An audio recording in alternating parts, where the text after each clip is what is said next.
Assalamualaikum warahmatullahi wabarakatuh. Kembali lagi di channelnya Tedia. Nah, untuk video kali ini saya sharing tentang SP2DK. Nah, dari teman-teman semua, di sini siapa nih yang pernah terima surat cinta dari DJP ini? Nah, kenapa sih kita terima SP2DK? Dan gimana nih, harus kayak gimana kita kalau sudah terima SP2DK? Yuk kita bahas sama-sama ya. Yuk langsung ke slide berikutnya. Nah, yang menjadi landasan ini adalah Undang-Undang HPP ya tentang KUP, di mana semua wajib pajak ini yang sudah memenuhi persyaratan subjektif dan objektif sesuai dengan ketentuan Undang-Undang Perpajakan secara self-assessment itu harus mendaftarkan NPWP. Dan menyampaikan SPT-nya harus benar, lengkap, dan juga jelas. Nah, benar itu apa nih? Benar hitungannya dan juga sesuai dengan ketentuan pajak ya. Dan juga lengkap. Lengkap itu berarti harus memuat unsur-unsur objek pajak yang disampaikan. Jadi misalnya kita punya aset banyak ya, kita informasikan di SPT, kemudian hutang juga kita sampaikan. Misalnya kita punya penghasilan ya yang menjadi objek pajak, ada beberapa, nah itu kita harus sampaikan semua. Dan yang terakhir jelas ya, nah jelas misalnya asetnya ini dapat dari warisan, ataukah asetnya ini kita beli sendiri ya dari penghasilan yang ada. Nah, dari SPT yang disampaikan ini, nah ini DJP ini compare ya dengan data yang ada di DJP, di sistem informasi DJP. Nah, mengapa terbit SP2DK? Nah, ini karena ada data yang beda ya di DJP dengan yang sudah kita lapor di SPT. Nah, selisih ini yang menjadi dasar diterbitkan SP2DK.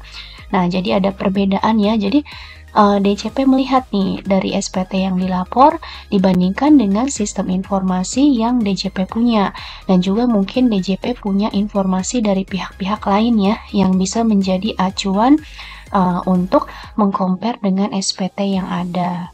Nah, itu mengapa terbit SP2DK itu karena DJP ini punya data yang beda dengan yang kita lapor. Kemudian, apa sih SP2DK itu? SP2DK ini adalah surat permintaan penjelasan atas data dan atau keterangan. Nah, ini merupakan surat yang diterbitkan DJP kepada wajib pajak dengan berdasarkan data dalam sistem informasi DJP, di mana ada kewajiban yang belum sesuai dengan ketentuan ataupun yang belum terpenuhi. Nah, di sini SP2DK ini DJP memberi kesempatan ya kepada WP dalam bentuk self-assessment untuk mereview atau mengklarifikasi atas kewajiban perpajakannya yang sudah dilapor. Nah, jadi ini adalah kesempatan yang diberikan DJP ya kepada wajib pajak untuk melihat kembali gitu ya SPT ataupun laporan yang sudah disubmit ke DJP. Kemudian, apa yang perlu dilakukan nih jika kita terima SP2DK? Yang pertama, pastikan nama dan NPWP-nya pada SP2DK itu sudah sesuai ya.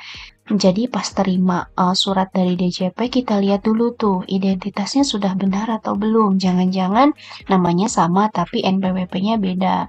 Nah, itu pastikan dulu ya di kepala suratnya itu ditujukan untuk kita.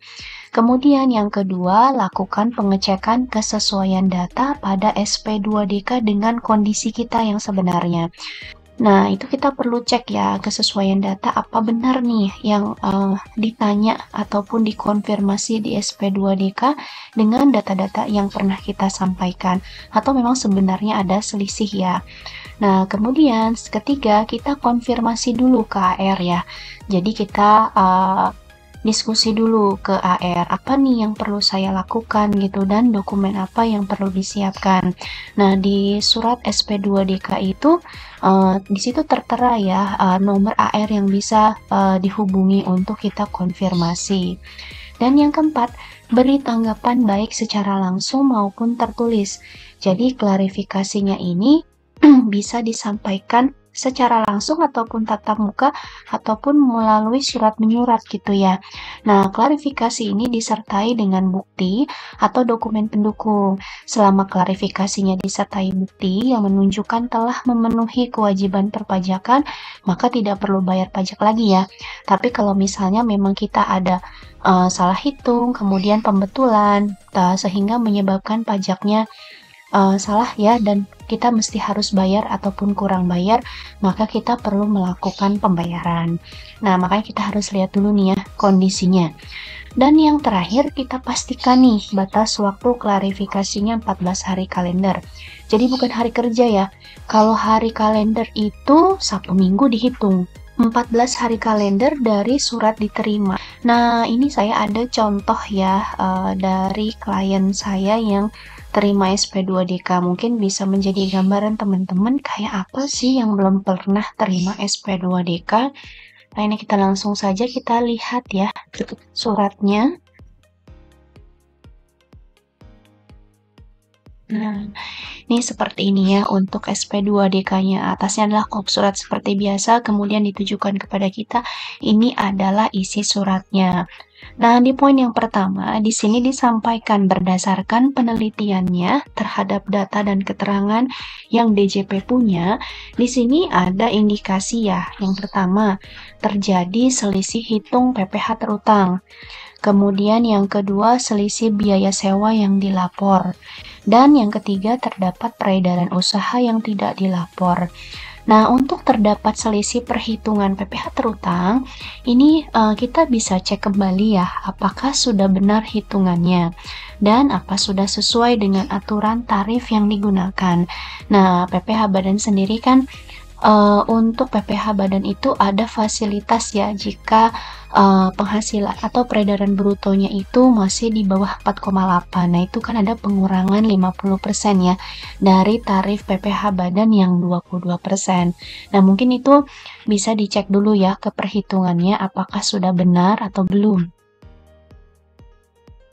Yang kedua, di sini ada terdapat selisih biaya sewa yang dilapor WP Badan pada SPT tahunan lampiran kedua dengan akumulasi nilai objek pajak PPh 23264 ayat 2 PPh 15. Nah, ini kita bisa cek ya di SPT lampiran kedua, di situ kan ada biaya sewa ya. Nah, ini kita lihat dengan akumulasi objek pajak PPh 23264 ayat 2 sama 15. Jangan-jangan memang ada yang selisih ya. Nah, kalau misalnya ada selisih, maka kita lakukan pembetulan. Tapi kita konfirmasi dulu ya.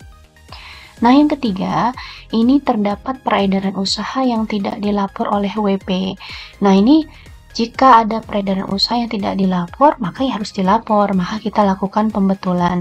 Nah, jika misalnya terjadi selisih di poin B dan juga poin C, otomatis yang poin A juga akan berubah ya, karena kan ini menyeluruh. Yang A ini adalah akumulasi ya perhitungan PPh terutang. Jadi nanti kita harus cek dulu nih komponen-komponen yang disebutkan di surat ini ya, di hasil penelitian dari DJP-nya. Nah, kemudian ini ada yang keduanya adalah dasar hukumnya yang menjadi acuan. Kemudian nanti di sini poin ketiga bisa disampaikan tatap muka langsung melalui media audio visual, misalnya video call ataupun lewat Zoom atau apa ya. Kemudian tertulis ini bisa berupa SPT, pembetulan SPT atau surat ya, ditujukan kepada kepala KPP, disampaikan langsung ataupun via pos juga bisa. Nah, kemudian nanti di sini ada info ataupun kontak AR untuk kita konfirmasi. Nah, itu saja yang bisa disampaikan ya untuk SP2DK.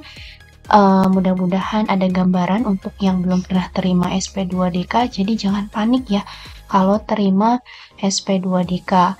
Nah, kalau misalnya yang sudah terima SP2DK, ya dijawab saja, ditanggapi dengan poin-poin yang sudah diteliti oleh DJP. Nah, itu saja yang bisa disampaikan untuk video kali ini terkait dengan SP2DK. Terima kasih yang sudah menonton, like, subscribe dan juga membagikan.